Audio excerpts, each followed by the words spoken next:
Oh,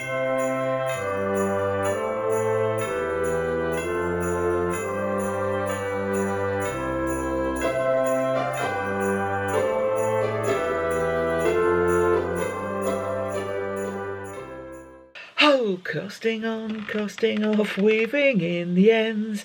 Finding time to do all this can drive you round the bend. But remember that it's not a race, crafting should be fun. Wishing joy and time to make to each and every one. Hello, lovelies. A little ditty there about not having time to craft while I finish off yesterday's advent. Thank you for all your kind words after my attempt at the ice skating yesterday. Oh dear. As predicted, I ache quite a bit. Oddly, considering I kind of went that way, I ache in my upper body. It's kind of rib cage, shoulders, neck and throat. So whether that was the way I was holding my head or just who knows, but it is all just muscular ache. It will go in a day or two. So thank you again for all your kind words and thoughts. Much appreciated. So yesterday, after all those adventures, went and did that visit which I spoke about because I recorded in the afternoon yesterday. Who am I? Where am I again? Oh, Lesley, not quite enough yarn. Not quite enough Vlogmas. Haven't told you that bit yet. But I'm guessing you probably know. Then it all got really busy. It's a time of year when people want stuff done before Christmas if possible, and that also includes funerals if they can. So suddenly I had 3 calls, plus I already had one from the day before that I was trying to get hold of people to book appointments. Now, not all of the ceremonies are before Christmas, some are in the new year, but for various reasons people want to see me before Christmas. So what I thought was going to be a fairly leisurely time between now and next Sunday isn't. Oh well, pays the bills. So yes, it's a busy time. So the next couple of days you might get Vlogmases at strange times of day, because there will be times in the next couple of weeks where I've got to be up and out fairly early. So that may change my schedule, as it were. But we're all good. It's all fine. Just a little bit, having gone from a mindset of, oh, well, that's fairly measured, to suddenly like, oh, okay, crank it up a bit. Weather-wise, because I know you're fascinated by the weather in Sussex, wherever you live in the world, still very cold. We've still got some ice on the road. It is quite, on the paths rather. It is quite sunny today, so the hope is that some more of it will be melted away. After the end of this week it does warm up here, so hopefully that will get the worst of the conditions. I know elsewhere in the UK, certainly in the north of Scotland, there have been some very bad conditions, people without power. Engineers are trying to get there to reinstate the power, but the airport's closed, you know, those sorts of situations. So not great, and I hope that everyone can stay warm and comfortable and all the things they need to be. So today's Advent, number 14.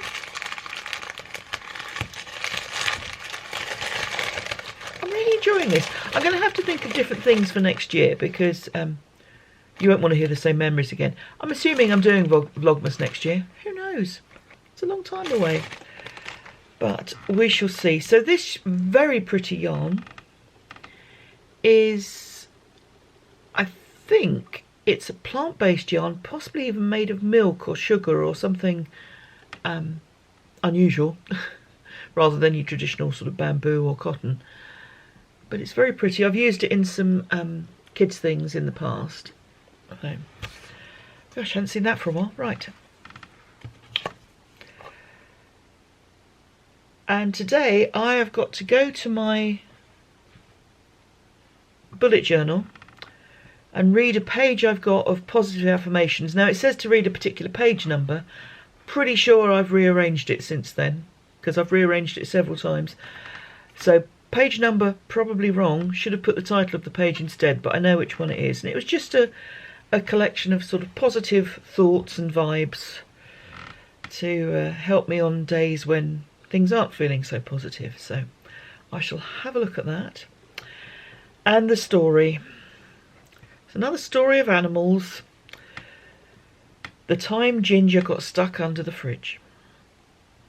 Now, Ginger was our cat. Guess what colour he was? Yeah. We had two cats. We had Ginger and Mugridge. They completely ignored each other the whole time. Each behaved as if the other didn't exist. They never fought. They never went after each other's food or anything like that. They just completely behaved as if the other cat wasn't there. It was very entertaining to watch. But Ginger was himself's favourite, and a very soft spot for Ginger. He has a soft spot for all animals, but Ginger was a bit of a fave. And in our kitchen in that house, for some reason, we had carpet tiles rather than a washable floor. And they were the kind of industrial feeling carpet tiles, so they weren't sort of soft where bits would get stuck in them, but they still, I think they were put down because it was a concrete floor. It was to try and insulate. Not something I'd ever do again, but this is what was in that house. And Ginger was obviously after something under the fridge, and he got his claw caught in one of the loops in the carpet tiles. Now, this particular spot was quite narrow because the way it was a sort of galley kitchen, a long narrow one. So you had the fridge there, a door through to the next room, and then here was the washing machine. So you only had the width of the door between the fridge and the washing machine. The cat was stuck under there. Now, neither myself nor himself are small people, and Ginger was getting stuck and he was row, row. So himself laid down to try and unhook Ginger. Now, the thing was with Ginger, he was a lovely boy, but he would have a tendency to feel he was under attack when he wasn't. So under that situation, if you were trying to unhook his claw and you sort of grabbed hold of his leg to try and gently unclick his claw, he would try and bite you because he felt you were attacking him. So there's himself, a tall, large man in a small space on the floor, trying to unhook the cat's claws without being bitten. I am not being helpful at this point. But I'm saying, well, you've got to try and hold his neck, because the thing with Ginger, you had to kind of put your hand around his neck so that his head was immobile, so that he couldn't bite you, to then do whatever you needed to do. So poor himself, because there wasn't room for two of us to be laying on the floor in this space. So he's on the floor. He's very gentle with the animals. When Ginger later needed medication, I was the one who don't kind of open his mouth and put the thing in, because I'm not as soft as he is with animals. So he was trying so kindly, trying to reassure the cat, it's all right, it's okay. I'm saying, look, you've got to put your hand around, like if this is his head, you've got to put your hand there.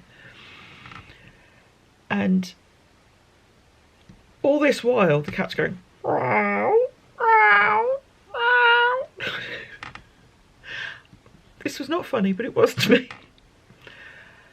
So himself is getting frustrated. The cat's yowling. I'm saying, put your hand over it. And himself's going, I can't.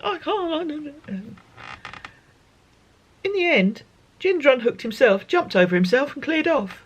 And himself's just still laying on the floor. What happened? I'm sorry if that story isn't funny in the retelling, but oh my God. It made me laugh a lot. So, poor old himself. Everything he does is done with kindness, but it really didn't work well for him that day. Bless him. So what have we got today? Today we have a ceremony at sort of lunchtime, so I've got work to do this morning, following up from the family I visited yesterday. And then this evening it's knit night, so that will be good. Yeah, so what else is going on in the world? Half the country's on strike. Yeah, there are a lot of strikes going on. I managed to get all my parcels and letters in the post on Monday, so I'm hopeful that they are in the system, even if the system isn't moving at the moment. So yeah, the postal workers are on strike. The railway workers are on strike. There will be nursing strikes for the first time ever, unless things change pretty quickly. Yeah, a lot of very unhappy people at the moment. So I was just wondering if this was the same yarn as this cardigan, but I don't think it is. So yes, it's a time of a lot of uncertainty and upheaval and not quite sure what's going on. And as always, we plod on and try and make the most of it. So I hope that whatever you're doing today, you are able to do the things that you want and need to do. And that you are able to do so comfortably. If you're in the southern hemisphere, I hope you can keep cool and comfortable. If you're in the northern hemisphere, I hope you can keep warm and comfortable. And I hope you can all keep safe and look after yourselves. Thanks so much for being here. Thanks again for all your comments and concern. I know I haven't answered much of them yet. Funnily enough, really tired last night. I think that's the adrenaline thing. So hot bath and bed not too late last night. So I haven't looked at all of the messages yet, but I have seen some and I'm very appreciative of them. So thank you very much. And I'll catch up with you again tomorrow. Cheers. Bye-bye.